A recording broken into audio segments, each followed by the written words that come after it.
adik-adik, usia kita sudah semakin dewasa, sudah 18 tahun. Sudah waktunya kita berlari menuju kepada kekekalan. Dengan persembahan, saudara-saudara dapat mempersiapkan persembahan baik itu perpuluhan, dan sebelum itu kita akan satu dan dua. Kami mengucap syukur Tuhan sebab Tuhan yang baik dalam kehidupan kami. Saat ini kami akan memberikan persembahan, kami memberi yang terbaik buat Tuhan.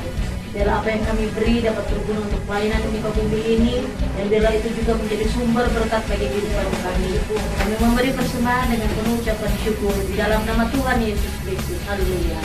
Amin. Selamat memberi, Tuhan Yesus memberkati.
Engkau penolong dalam hidup kami. Dikala dalam kesesakan Engkau hadir Tuhan, menghibur, menguatkan, dan menjadi pegangan dalam kehidupan kami Bapa. Terima kasih Tuhan.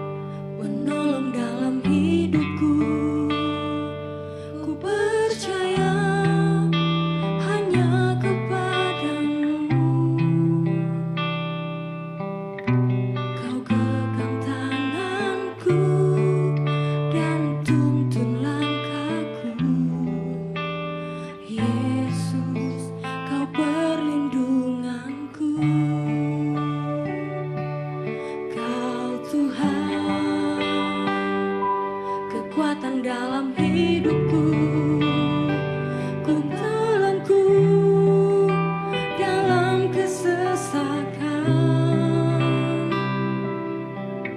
Kau gunung batuku dan pertahananku, Yesus, kau kemenanganku, Yesus. Ku berseru, Kaulah penyelamatku, terpujilah Kau Tuhanku. Mulutku memuji nama-Mu sepanjang umur hidupku, terpujilah Kau Tuhanku di atas segala.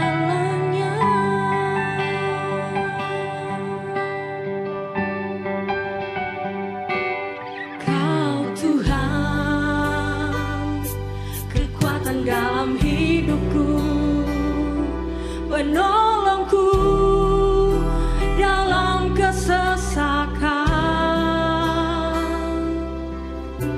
Kau gunung batuku dan pertahananku. Yesus, kau kemenanganku. Yesus, padamu ku berseru, Kaulah penyelamatku. Terpujilah Kau Tuhanku, mulialah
Kuduslah, kuduslah, namamu kudus.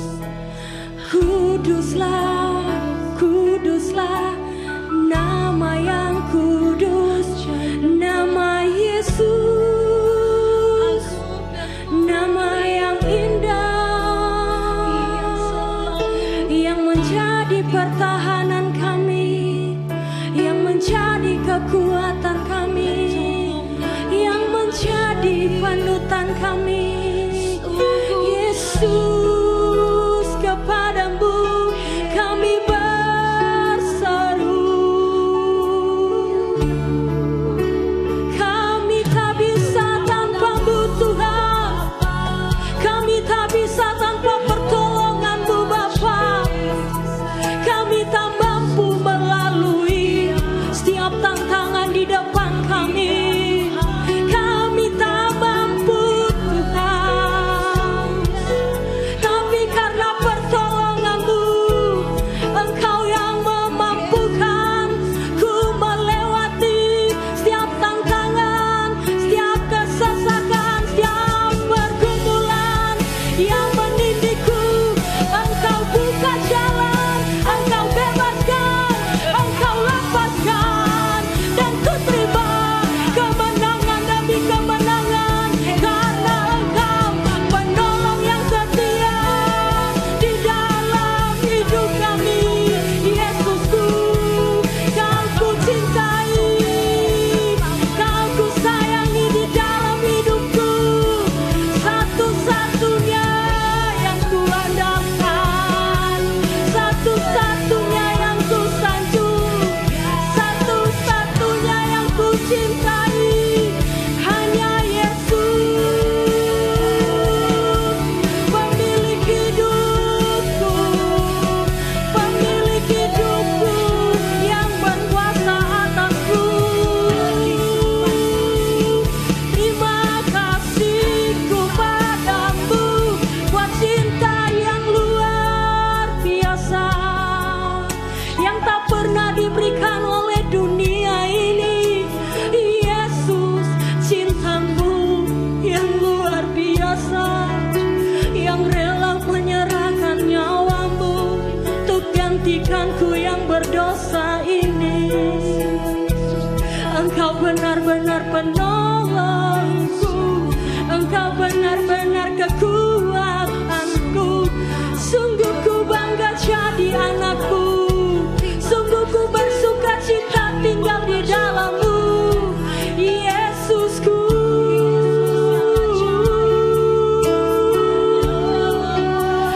Kadang ku tidak setia, tapi Kau tetap setia. Kadang ku tak mengasihi-Mu, tapi Kau tetap mengasihiku. Yesusku, kadang ku membuat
Mari kita berdiri.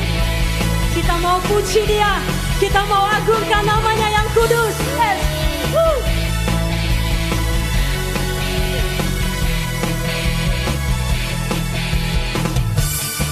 Ajaiblah perbuatanmu, dan ku percaya akan janjimu.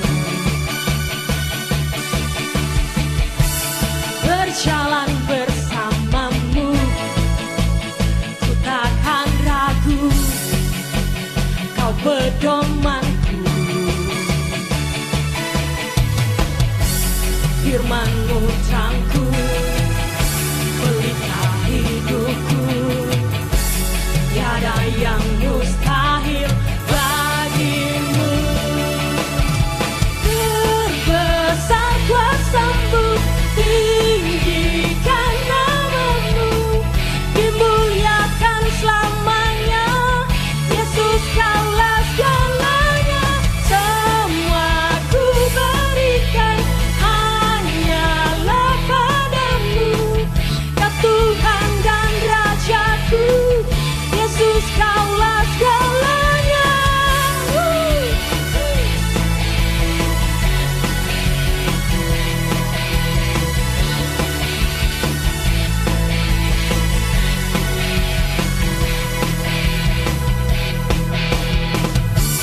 Berjalan bersamaku, ku takkan ragu, kau pedomanku. Firman-Mu terangku, pelita hidupku, tiada yang mustahil bagimu. Terbesar kuasa-Mu, tinggikan nama-Mu, dimuliakan selamanya. Yesus, Kaulah segalanya, semua ku berikan hanyalah padamu. Kau Tuhan dan Rajaku, Yesus, Kaulah segalanya.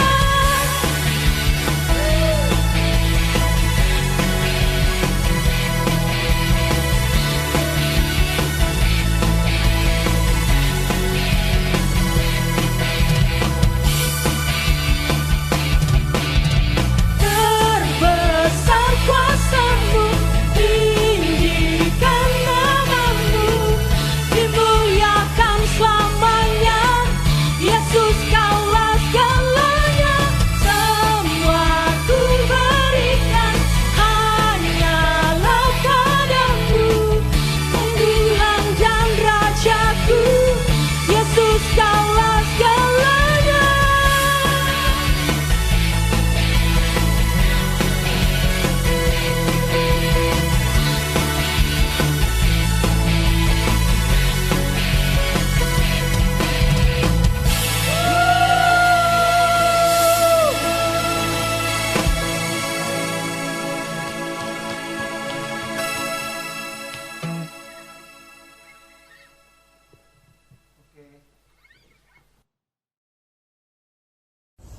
Shalom, selamat pagi Bapak, Ibu, Saudara, Saudari IFJF Mapanget. Saya yakin semuanya diberkati hari ini, karena hari ini adalah hari yang dijadikan Tuhan, di mana kita bisa bersama-sama menguduskan hari Sabat, beribadah kepada Tuhan, menaikkan syukur untuk kasih karunia dan penyertaan Tuhan yang luar biasa dalam kehidupan kita. Nah, pagi hari ini kita akan sama-sama belajar kebenaran firman Tuhan. Untuk itu mari siapkan hatimu, mari sama-sama kita berdoa. Bapa, dalam nama Tuhan Yesus Kristus, kami mengucap syukur buat hari yang Kau jadikan buat kami. Kami bersyukur buat kasih setia, anugerah, rahmat, kemurahan, penyertaan Tuhan yang sempurna dalam kehidupan kami. Engkau sekali-kali tidak pernah meninggalkan kami apapun keadaan kami. Dan pagi hari ini kami ingin duduk diam di kaki-Mu. Kami ingin mengambil sikap seperti Maria untuk mendengarkan Engkau berbicara kepada kami. Oleh karena itu Tuhan Yesus, berbicaralah lewat kebenaran firman Tuhan dalam pimpinan dan pengurapan-Mu ya Allah Roh Kudus. Biarlah kami bisa menangkap isi hati Tuhan hari ini, bisa kami renungkan, bisa kami lakukan, supaya semakin hari kehidupan kami semakin seperti Tuhan Yesus Kristus. Hidup kami bisa berkenan kepada Tuhan, jadi berkat buat banyak orang. Hadirlah dengan kekuatan firman-Mu, hadirlah dengan kekuatan-Mu ya Roh Kudus, semua dalam pengendalian Roh Kudus untuk kemuliaan Tuhan Yesus Kristus. Haleluya, amin. Oke, saudara-saudara, tema kita saat ini adalah bounce back. Kita masih membahas tentang bounce back. Bounce back itu, kalau kata pastor minggu lalu, artinya mental, atau bisa juga diartikan bangkit kembali. Nah, ada satu quotes yang saya sukai tentang bounce. Quotes itu berkata, success is how high you bounce when you hit the bottom. Jadi sukses adalah seberapa tingginya kamu akan mental, atau seberapa tinggi kamu akan bangkit kembali saat kamu menyentuh titik terendah dalam hidupmu. Dan tema kita adalah masih dengan bounce back, jadi mental atau bangkit kembali. Dan judul kebenaran firman Tuhan untuk hari ini adalah get over. Get over itu bisa diartikan to overcome, atau menaklukkan, menangani, menghadapi, atau bisa juga bahasa kerennya hari-hari ini move on. Oke, untuk saat ini kita akan sama-sama buka Alkitab kita. Kita akan baca firman Tuhan dalam 1 Petrus 3 ayat 18 sampai ayat 22. Sekali lagi, 1 Petrus 3 ayat 18 sampai 22. Yang sudah dapat, mari sama-sama kita baca firman Tuhan 3:21. Sebab juga Kristus telah mati sekali untuk segala dosa kita. Ia yang benar untuk orang-orang yang tidak benar, supaya ia membawa kita kepada Allah.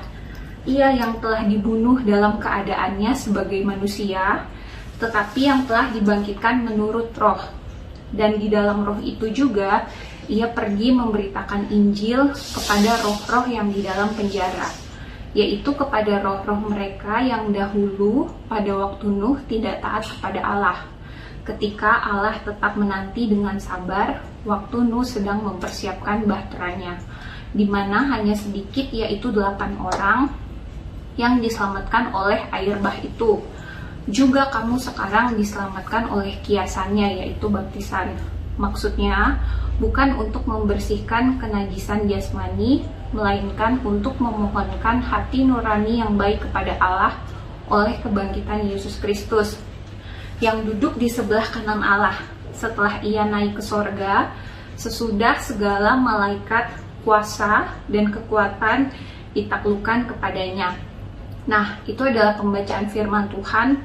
Part yang pertama, Bapak Ibu, kita akan baca lagi. Yang kedua, masih dalam 1 Petrus 4 ayat yang pertama sampai ayat yang ke-6. Saya ulangi, 1 Petrus 4 ayat yang pertama sampai ayat yang ke-6. Oke, yang udah dapet, mari sama-sama kita baca 3:21. Jadi karena Kristus telah menderita penderitaan badani, kamu pun harus juga mempersenjatai dirimu dengan pikiran yang demikian. Karena barang siapa telah menderita penderitaan badani, ia telah berhenti berbuat dosa, supaya waktu yang sisa jangan kamu pergunakan menurut keinginan manusia, tetapi menurut kehendak Allah. Sebab telah cukup banyak waktu kamu pergunakan untuk melakukan kehendak orang-orang yang tidak mengenal Allah. Kamu telah hidup dalam rupa-rupa hawa nafsu, keinginan, kemabukan, pesta pora, perjamuan minum, dan penyembahan berhala yang terlarang. Sebab itu, mereka heran bahwa kamu tidak turut mencemplungkan diri bersama-sama mereka di dalam kubangan ketidaksenonohan yang sama, dan mereka memfitnah kamu. Tetapi mereka harus memberi pertanggungjawaban kepada Dia yang telah siap sedia menghakimi orang yang hidup dan yang mati. Itulah sebabnya, maka Injil telah diberitakan juga kepada orang-orang mati, supaya mereka sama seperti manusia dihakimi secara badani, tetapi oleh roh dapat hidup menurut kehendak Allah. Oke. Nah, Bapak dan Ibu, dari ayat yang sudah kita baca tadi, jadi sebagaimana Tuhan Yesus telah mati sekali untuk dosa kita, sama-sama kita tahu bahwa kematian Tuhan Yesus bukan karena kesalahannya, namun untuk menggenapi visinya, yaitu untuk memperbaiki hubungan yang putus antara Allah dengan manusia, karena yang menjadi pemisah antara manusia dengan Tuhan adalah dosa-dosa kita, dan satu-satunya cara untuk mendamaikan dan untuk mengembalikan hubungan antara Tuhan dan manusia adalah lewat kematiannya. Tuhan Yesus harus bayar harga demi hubungan kita semua bisa pulih, kita bisa kenal kembali, kita bisa kembali kepada Tuhan, memperbaiki hubungan dengan Tuhan. Jadi penderitaan yang Tuhan Yesus alami di bumi ini bukan karena kesalahannya, tapi karena kesalahan kita. Karena ada visi yang harus Ia selesaikan untuk memperdamaikan manusia dengan Tuhan. Oke. Nah, kita sering mengatakan bahwa kita adalah para pengikut Kristus. Karena Kristen bukan sekedar agama, tapi Kristen adalah lifestyle atau gaya hidup. Berarti dari hari ke hari kita harus belajar untuk menjadi serupa dengan Tuhan Yesus Kristus. Dan itu adalah pelajaran seumur hidup. Bahkan dalam 42 hari, hari ini terakhir ya, kalau nggak salah kita sama-sama ikut kelas The Purpose Driven Life. Untuk apa? Karena kita mau belajar mendalami firman Tuhan, terus kita mau belajar merenungkan dan melakukannya supaya kita semakin berkurang, Tuhan Yesus yang semakin bertambah, sehingga kita bisa layak disebut sebagai pengikut-pengikut Kristus karena meneladani teladan Tuhan Yesus. Nah, sebagaimana apa yang sudah Tuhan Yesus alami, itu juga harusnya akan kita alami juga. Dalam hal ini adalah penderitaan yang mungkin bukan penderitaan karena kita melakukan suatu kesalahan. Beda ya, kalau misalnya kita melakukan suatu kesalahan atau kejahatan atau dosa, kemudian kita menerima konsekuensi atas kesalahan, kejahatan atau dosa itu adalah penderitaan yang layak kita terima. Namun yang dimaksud ini adalah penderitaan yang Tuhan pakai untuk mengupgrade iman kita, untuk mengupgrade level rohani kita. Kenapa? Karena ketika Tuhan Yesus datang kali yang kedua, Ia yang adalah mempelai pria akan menjemput mempelai wanitanya untuk pernikahan anak domba Allah. Tentunya hanya orang-orang yang dewasa secara rohani yang bisa menjadi mempelai wanitanya. Nah, saya akan menceritakan satu story tentang menghadapi kekeringan. Jadi pada saat itu ada seorang yang bernama Parnell Bailey memiliki kebun jeruk. Dan pada saat itu pompa irigasinya rusak. Udah lagi musim kekeringan, bahkan sangat kering, plus pompa irigasinya rusak. Nah, oleh karena kedua hal tersebut, maka beberapa pohon jeruk mulai mati karena kekurangan air. Nah, di situ ada orang yang mengantar Bailey untuk mengelilingi kebun jeruk itu. Kata orang itu, yuk sama-sama kunjungin kebun anggrek saya. Ternyata seorang yang mengantarkan Bailey itu punya kebun anggrek. Dan orang itu berkata bahwa anggrek-anggrek dia hanya kadang-kadang diberikan air saja. Kemudian dia bilang, pohon-pohon anggreknya itu masih bisa hidup atau bertahan walaupun tidak ada hujan gitu, walaupun musim masih sangat kering, masih bisa bertahan 2 minggu lagi. Kenapa bisa seperti itu? Kenapa pohon-pohon anggreknya tetap bisa bertahan dalam musim yang sangat kering, bahkan 2 minggu lagi dari saat itu masih bisa bertahan? Karena ternyata waktu pohon-pohon ini masih muda, sang pemiliknya jarang menyirami pohon-pohon itu. Nah, karena sulit mendapatkan air, maka pohon-pohon ini menanamkan akarnya jauh ke dalam tanah untuk mencari air, sehingga pohon-pohonnya justru adalah pohon-pohon dengan akar yang paling mendalam yang ada di wilayah itu. Jadi waktu pohon-pohon lain mulai mati ketika tidak mendapatkan air, karena teriknya matahari, karena panas, karena musim itu sangat kering, pohon-pohonnya dia tetap bertahan. Kenapa? Karena punya akar yang tertancap dalam ke dalam tanah dan sudah terbiasa mencari air sendiri. Nah, dari cerita tentang pohon-pohon ini, kita bisa belajar satu hal, bahwa penderitaan tidak selalu membawa hal yang buruk dalam kehidupan kita. Namun, tergantung bagaimana cara kita merespon, tergantung bagaimana cara kita menyikapi penderitaan tersebut. Cara kita merespon penderitaan tersebut akan menentukan apakah penderitaan itu pada akhirnya seperti pohon-pohon anggrek yang tadi, justru penderitaan karena pada waktu muda jarang dikasih air justru akan membuat dia makin kuat, akarnya merambat jauh ke dalam dan terbiasa mandiri mencari air sendiri. Atau kalau kita merespon penderitaan dengan cara yang salah, maka justru penderitaan akan membuat kita seperti pohon-pohon jeruk yang mulai mati karena kekeringan gitu kan. Pilihan ada di tangan kita. Nah, dalam satu ayat di 1 Petrus 3 ayat 17, sekali lagi 1 Petrus 3 ayat 17 berkata, sebab lebih baik menderita karena berbuat baik jika hal itu dikehendaki Allah daripada menderita karena berbuat jahat. Oke, tadi di awal kita sudah bahas Tuhan Yesus itu menderita bukan karena ia berbuat jahat, bukan karena ia berdosa, tapi justru ia menderita untuk menyelesaikan visi dan misinya. Ia menderita karena ia berbuat baik, karena ia ingin memperdamaikan kembali manusia dengan Tuhan dan supaya kita bisa beroleh keselamatan kekal. Oleh karena itu, sebagai orang Kristen sebenarnya adalah suatu hal yang wajar, saudara-saudara, kalau ada penderitaan-penderitaan yang Tuhan izinkan terjadi dalam kehidupan kita. Mungkin penderitaannya berbeda-beda ya saat ini.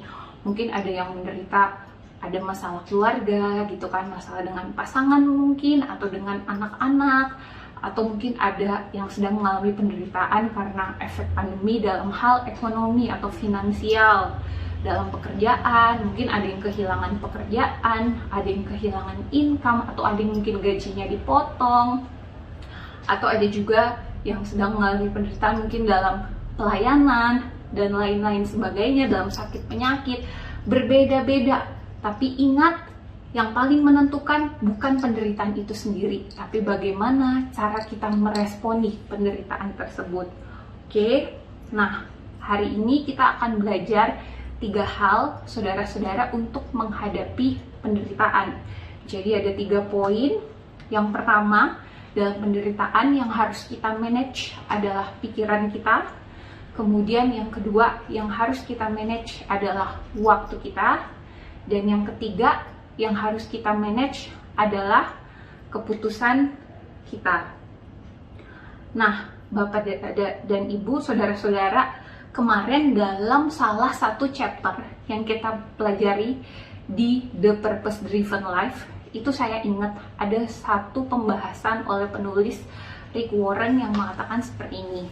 Pada saat keadaan sepertinya baik-baik saja, kehidupan kita sepertinya ada di zona nyaman, kita sepertinya happy. Kenapa? Karena setiap kita minta, setiap kali kita berdoa, Tuhan menjawab doa kita dengan ya. Karena kan katanya ada 3 jawaban doa ya. Ada ya, ada tidak, ada tunggu. Jadi ketika Tuhan menjawab ya untuk setiap doa-doamu, rasanya kehidupan tuh lempeng-lempeng aja. Rasanya tuh nyaris nggak ada masalah, terjadi mujizat, pertolongan Tuhan yang luar biasa. Justru kita tidak boleh happy kalau kita ada di level rohani yang seperti itu. Kenapa? Karena kata penulis Rick Warren, justru itu menandakan bahwa kita masih ada dalam level rohani kanak-kanak. Dan yang akan mendewasakan kita justru ketika Tuhan mengizinkan penderitaan demi penderitaan terjadi dalam kehidupan kita. Penderitaan atau keluar dari zona nyaman itu yang akan mendewasakan kita. Saya ingin memakai satu perumpamaan, ada ayatnya juga dalam firman Tuhan. Kalau saudara-saudara tahu, kita tahu ya, kalau seekor Raja Wali pada saat ia baru lahir dan pada saat ia masih ada di sarangnya. Cara ibu Raja Wali mengajarkan terbang, kita tahu Raja Wali itu tipe burung yang lain daripada yang lain ya. Kalau orang Kristen banyak kan suka pakai ikon Raja Wali, bahkan ada lagu gitu kan ya, ku kan terbang tinggi bagai Raja Wali. Karena Raja Wali itu sangat berbeda. Raja Wali itu adalah tipe burung yang mandiri. Biasanya kan kita lihat kalau tipe-tipe burung lain tuh terbang berkelompok, tapi kalau Raja Wali biasanya dia selalu terbang sendiri. Bahkan dikatakan Raja Wali itu bisa terbang menembus badai dan terbang di atas badai, dan banyak sekali hal-hal positif dari seekor Raja Wali. Tapi tahukah saudara-saudara bagaimana cara seorang induk Raja Wali mengajarkan anak Raja Wali untuk terbang? Jadi pada saat seorang induk Raja Wali mau mengajarkan anaknya untuk terbang, yang dilakukan adalah sang induk, di firman Tuhan ada, dia akan menggoyang balikan atau sarang tempat anak-anaknya tuh akan dihancurkan oleh induk Raja Wali. Jadi pada saat sarangnya hancur, otomatis tidak ada tempat berlindung lagi untuk si anak-anak Raja Wali. Jadi mereka akan satu-satu berjatuhan karena tidak ada lagi, sarangnya udah dihancurkan oleh induk Raja Wali. Demikian halnya yang sama yang akan Tuhan lakukan dengan kita waktu Tuhan mau mengajarkan kau untuk lebih dewasa, naik level dalam iman, dalam kerohanian. Tuhan akan menghancurkan zona nyamanmu. Tapi ingat, seperti induk Raja Wali, itu tujuannya baik, supaya anak-anaknya akhirnya bisa terbang dan bisa jadi Raja Wali yang kuat dan dewasa. Sama cara Tuhan juga mendidik kita seringkali melalui penderitaan. Bukan karena Tuhan jahat, tapi justru karena Tuhan mau kita jadi dewasa, bisa terbang seperti Raja Wali. Terbang mengatasi badai, terbang di atas badai, menaklukkan badai, dan hal-hal positif lainnya tentang Raja Wali. Oke, kita akan masuk dalam hal yang pertama, dalam menghadapi penderitaan. Yang pertama, kita harus belajar untuk memanage pikiran kita. Dalam 1 Petrus 4 ayat 1-2 yang tadi udah kita baca. Jadi karena Kristus telah menderita penderitaan badani, kamu pun harus juga mempersenjatai dirimu dengan pikiran yang demikian. Karena barang siapa telah menderita penderitaan badani, ia telah berhenti berbuat dosa, supaya waktu yang sisa jangan kamu pergunakan menurut keinginan manusia, tetapi menurut kehendak Allah. Nah, dalam menghadapi penderitaan, hal yang pertama adalah kita harus mempersenjatai pikiran kita, kata firman Tuhan. Mempersenjatai dengan apa? Dengan firman Tuhan. Apa yang paling banyak kita input ke pikiran kita, itu akan sangat mempengaruhi bagaimana sikap kita dalam menghadapi masalah. Kalau yang kita input kebanyakan misalnya acara gosip-gosip gitu kan, kalau di Instagram ada yang namanya lambe turah gitu, atau kebanyakan waktu untuk surfing di sosial media, atau lebih banyak waktu untuk sharing atau bergaul dengan orang-orang yang tidak takut Tuhan, maka itu akan sangat mempengaruhi pola pikir kita, mindset kita, paradigma kita. Makanya tadi di ayat itu ada kata mempersenjatai dirimu dengan pikiran yang demikian. Karena Tuhan Yesus pun telah mengalami penderitaan. Jadi sebagai pengikut Kristus ya wajar kalau ada penderitaan demi penderitaan yang Tuhan izinkan terjadi dalam kehidupan kita. Nah, saudara-saudara, kalau kita baca gitu kan firman Tuhan, kita sama-sama tahu kalau di firman Tuhan itu ada banyak sekali janji-janji tentang berkat-berkat Tuhan yang melimpah, rancangan damai sejahtera, hari depan yang penuh pengharapan, bukan rancangan kecelakaan. Bahkan kata Tuhan, rancanganku tuh setinggi langit dari bumi, dari rancanganmu perbedaannya. Selalu ada janji-janji yang besar di dalam Alkitab. Tapi kalau kita pelajari siklus kehidupan dari tokoh-tokoh Alkitab, biasanya saya ambil contoh misalnya dalam Perjanjian Lama Yusuf. Pada saat Yusuf pertama kali dapat mimpi yang besar, atau janji yang besar dari Tuhan, di mana di mimpi itu Yusuf melihat bahkan ayah dan kakak-kakaknya sujud menyembah kepadanya. Atau misalnya Daud, ketika Daud diurapi untuk menjadi raja, apakah setelah mereka menerima janji atau visi yang besar, kemudian kehidupan mereka diberkati dengan berlimpah-limpah, berkemenangan? Enggak. Justru biasanya setelah mereka menerima janji Tuhan yang besar, mereka akan masuk ke dalam masa persiapan. Mereka mulai akan membayar harganya. Mereka mulai akan mengalami penderitaan demi penderitaan yang Tuhan izinkan untuk mempersiapkan hati mereka, supaya pada saatnya siap untuk menerima janji-janji Tuhan. Setelah Yusuf terima mimpi yang besar, Yusuf malah dijual sama saudara-saudaranya. Setelah dijual jadi budak gitu kan, yang tadinya anak kesayangan ini jadi budak. Untung jadi budak kesayangan, malah difitnah. Habis itu nggak selesai, masuk penjara. Masuk penjara bukan karena dia salah, tapi justru padahal dia mempertahankan kekudusannya, malah dia masuk penjara seperti itu. Tapi saya percaya Yusuf berusaha untuk menyelami apa sih maksud Tuhan. Saya percaya Yusuf tidak lupa tentang janji Tuhan yang besar untuk hidupnya ketika ia menerima mimpi dari Tuhan. Dan kalau Yusuf menginput firman Tuhan ke dalam pikirannya, memanage pikirannya sesuai dengan firman Tuhan, maka saya percaya Yusuf bijaksana dan ia bisa paham gitu kan, kenapa sih janji Tuhan tuh besar, bahkan saya melihat orang-orang sujud menyembah kepada saya, tapi sejak saya terima janji itu, bukannya orang menghormati saya, bukannya orang sujud menyembah kepada saya, justru saya semakin hari semakin direndahkan. Kenapa? Karena firman Tuhan berkata, hanya orang yang rendah hati yang bisa Tuhan tinggikan. Jadi justru ketika Yusuf menerima visi Tuhan bahwa suatu hari ia akan diangkat tinggi oleh Tuhan, Tuhan siapkan dulu hatinya Yusuf, dibikin jadi orang yang rendah hati dulu, sampai Tuhan lihat, oh udah cukup rendah hati nih, sudah siap untuk terima janji Tuhan. Dan luar biasanya Tuhan tuh bisa membalikan keadaan semudah membalikan telapak tangan.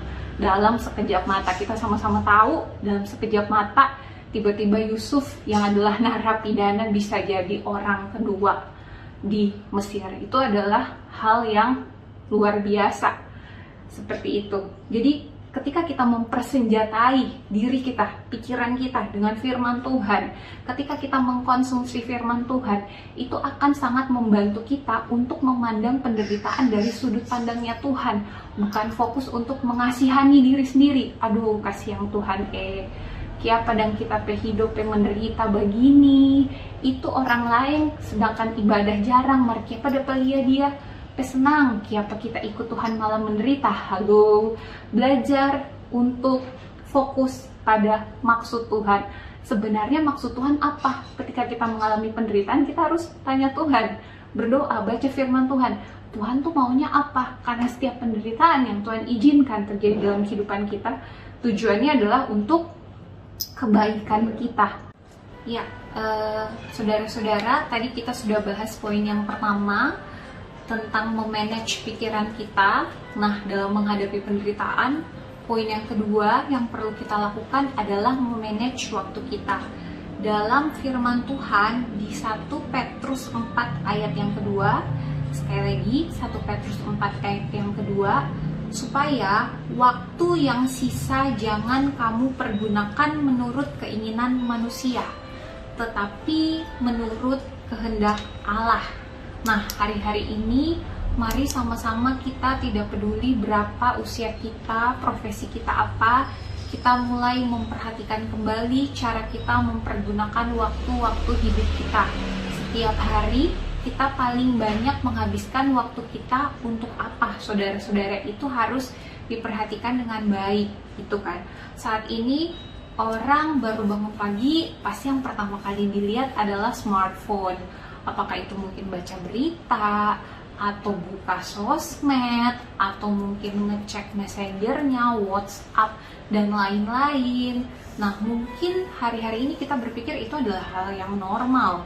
Itu adalah hal yang saat ini sedang menjadi gaya hidup orang-orang pada umumnya. Tapi ketika kita mau menjadi seperti Tuhan Yesus, kita belajar dari kehidupan Tuhan Yesus. Alkitab beberapa kali mencatat bahwa Tuhan Yesus tuh suka bangun subuh-subuh dan ia pergi menyendiri, dan yang pertama ia lakukan adalah bertemu dengan Bapaknya lewat saat teduh, lewat berdoa, lewat merenungkan firman Tuhan. Nah, itulah yang juga perlu kita teladani hari-hari ini. Perhatikan bagaimana cara kita hidup. Jangan seperti keinginan manusia, kata firman Tuhan tadi, tetapi menurut kehendak Allah. Kita harus sama-sama menghargai waktu kita, menginvestasikannya dengan baik, mengaturnya sedemikian rupa, dan menikmatinya. Hari-hari ini sangat berbeda dengan tahun-tahun kemarin, saudara-saudara. Saya secara pribadi agak bingung gitu kan melihat hari-hari ini, karena teman-teman saya yang seumuran saya, yang saya pikir hidupnya masih panjang, anaknya masih kecil-kecil gitu. Bahkan baru-baru ini kan yang lagi yang Pastor Raditya Oloan ya, dalam usianya yang ke-36, lagi giat-giatnya melayani Tuhan, tiba-tiba kena COVID-nya sudah sembuh, kena penyakit yang lain, dan tiba-tiba dipanggil oleh Tuhan. Iya, kalau kehidupan kita sama dengan beliau gitu kan, sehingga walaupun dipanggil secara mendadak, tapi pada saat dipanggil banyak sekali orang yang bersaksi tentang impact yang ia berikan selama dia hidup, bagaimana waktunya ia pergunakan untuk melayani Tuhan, untuk memberikan waktunya untuk melayani banyak orang, sehingga banyak orang yang merasa diberkati dengan kehidupannya. Kalau saat kita dipanggil, kita dalam keadaan seperti itu, semuanya akan baik-baik saja. Udah pasti yang menanti kita adalah hidup kekal di surga. Tapi kalau waktu-waktu hidup kita hari-hari ini kita pergunakan sesuai dengan cara dunia menginginkan kita menghabiskan berjam-jam di sosial media gitu kan, nonton YouTube mungkin, dan lain sebagainya, bergaul dengan orang-orang yang tidak takut Tuhan, apa iya ketika Tuhan memanggil kita secara dadakan kita bisa berkata seperti Tuhan Yesus, sudah selesai? Pasti enggak. Dan pastinya yang menanti kita bukan hidup kekal, tapi kematian kekal. Dan waktunya sudah sangat singkat, saudara-saudara. Karena itu mari sama-sama kita manage waktu kita hari-hari ini, supaya kita hidup menurut dengan kehendak Allah. Sama-sama kan dalam kelas The Purpose Driven Life kita belajar bahwa masing-masing kita diciptakan dengan tujuan yang spesifik. Mari kita pergunakan hidup kita, fokus kita, prioritas utama adalah melakukan, menuntaskan tujuan hidup kita, visi-visi yang Tuhan berikan dalam kehidupan kita. Visi-visi kita mungkin berbeda satu dengan yang lainnya. Mari fokus untuk menginvestasikan waktu kita dengan baik, supaya ketika kita dipanggil oleh Tuhan, kita bisa berkata, saya udah menyelesaikannya dengan baik Tuhan. Dan seperti Tuhan Yesus, ketika menyelesaikan tugasnya dengan baik, maka ia dimuliakan oleh Bapa.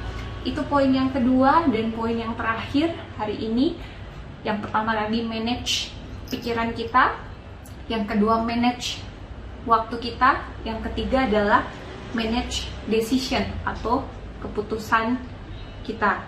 Oke? Nah, jadi pikiran kita yang tadi, poin pertama, itu sangat menentukan keputusan yang akan kita buat. Karena ada rumusnya, kalau misalnya pikirannya buruk, sudah pasti keputusan yang dibuat juga buruk. Tindakannya juga buruk, dan hasilnya pasti buruk. Ada satu pelajaran yang mengatakan seperti ini, bahwa kehidupan kita saat ini sebenarnya adalah hasil dari keputusan demi keputusan yang kita buat di masa-masa lalu. Karena memang manusia diciptakan oleh Tuhan dengan kehendak bebas, kehendak untuk memilih, kehendak untuk memutuskan. Tapi kan pasti setiap kita sebagai anak-anak Tuhan, kita ingin melihat rencana Tuhan digenapi, visi Tuhan digenapi. Kalau kita mau mencapai tujuan itu, maka jalannya juga harus sesuai. Keputusan yang kita buat juga harus sesuai, supaya kita bisa mendapatkan hasil yang baik. Oke. Kemudian di sini ada satu cerita tentang Luciano Pavarotti. Nah, pada saat kecil, ayahnya mendorong dia untuk mengembangkan talentanya dalam dunia tarik suara.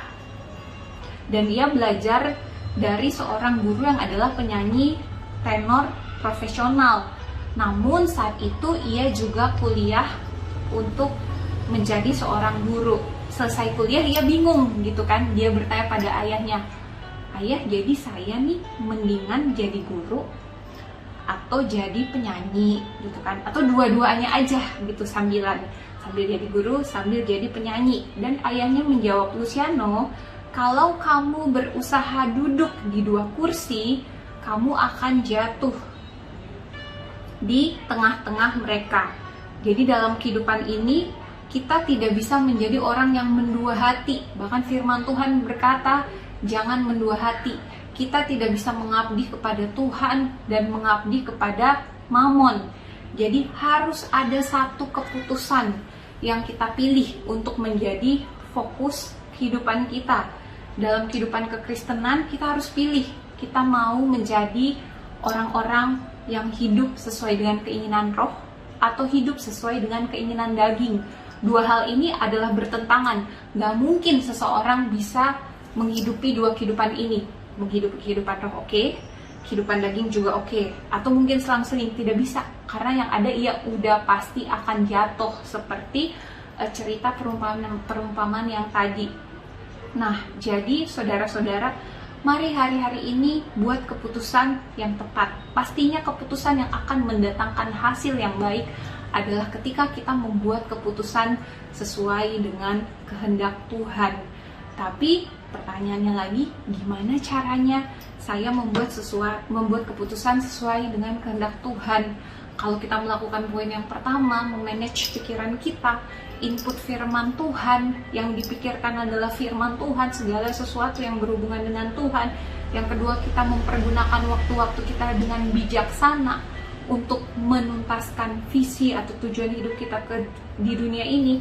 Pasti Tuhan akan menunjukkan jalan atau menunjukkan kamu harus ngambil keputusan yang mana. Mungkin hari-hari ini di antara kita ada yang sedang bingung, saya mau ambil keputusannya gimana ya? Mau yang A atau mau yang B? Nah, ada satu firman Tuhan favorit saya dalam Mazmur 25 ayat 12 sampai 13. Saya bacain ya.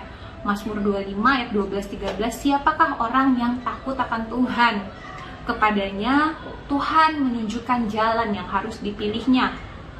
Orang itu sendiri akan menetap dalam kebahagiaan dan anak cucunya akan mewarisi bumi. Saya percaya kita semua yang ada pengen mengalami seperti ayat ini, menetap dalam kebahagiaan, anak cucunya mewarisi bumi. Tapi di ayat sebelumnya kita harus membuat keputusan yang benar sesuai dengan kehendak Tuhan untuk sampai ke hasil seperti itu. Nah, hari-hari ini mari sama-sama kita belajar untuk melakukan 3 hal ini. Kalau pikiran kita benar, menggunakan waktu dengan benar, pasti Tuhan akan mengarahkan kita untuk mengambil keputusan-keputusan yang benar. Dan pilihlah untuk hidup sesuai dengan keinginan roh. Belajarlah untuk mematikan keinginan daging. Memang tidak instan, tapi kalau kita mau, pasti firman Tuhan dan Roh Kudus yang akan menjadi kekuatan kita. Ketika manusia roh kita semakin dihidupkan, manusia roh kita semakin diperbesar kapasitasnya lewat penderitaan-penderitaan yang Tuhan izinkan terjadi, maka waktunya sudah dekat bagi kita untuk menerima janji-janji Tuhan. Dan Tuhan bisa memulihkan penderitaan-penderitaan. Kain kabung diganti dengan tari-tarian, duka cita digantikan dengan sukacita. Itu buat Tuhan semudah membalikan telapak tangan, hanya dalam sekejap mata. Tapi ingat, ketika kita menghadapi penderitaan, lakukanlah 3 poin yang sudah kita pelajari hari ini. Memanage pikiran, memanage waktu dengan baik, dan juga memanage keputusan supaya sesuai dengan kehendak Tuhan. Pilihlah selalu untuk mengikuti jalan Tuhan, untuk pada akhirnya bisa menikmati janji-janji Tuhan yang besar sesuai dengan firman Tuhan. Demikianlah firman Tuhan untuk hari ini. Mari sama-sama kita berdoa.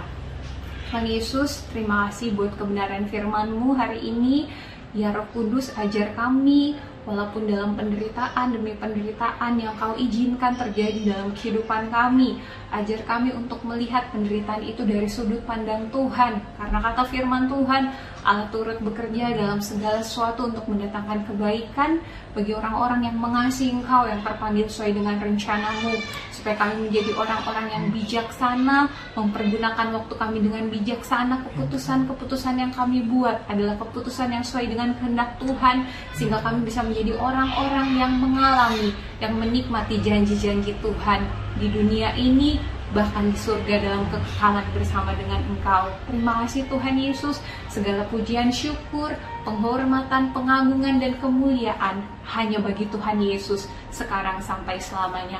Haleluya, dan semua katakan amin.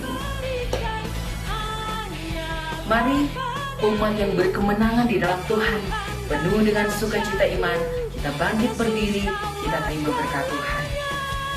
Tuhan memberkati engkau dan melindungi engkau. Tuhan menyinari engkau dengan wajah-Nya dan memberi engkau kasih karunia. Tuhan menghadapkan wajah-Nya kepadamu dan memberi engkau damai sejahtera. Terima, nikmati, dan jadilah saluran berkat. Di dalam nama Tuhan Yesus Kristus, semua yang percaya katakan, amin. God bless you all. Terangku melita hidupku, tiada yang mustahil bagimu. Terbesar kuasa-Mu, tinggikanlah. Saya percaya kita semua hari ini pasti diberkati dengan setiap ibadah kita. Tetap ikuti protokol kesehatan, jaga jarak, gunakan masker, gunakan hand sanitizer, Yesus kaulah segalanya.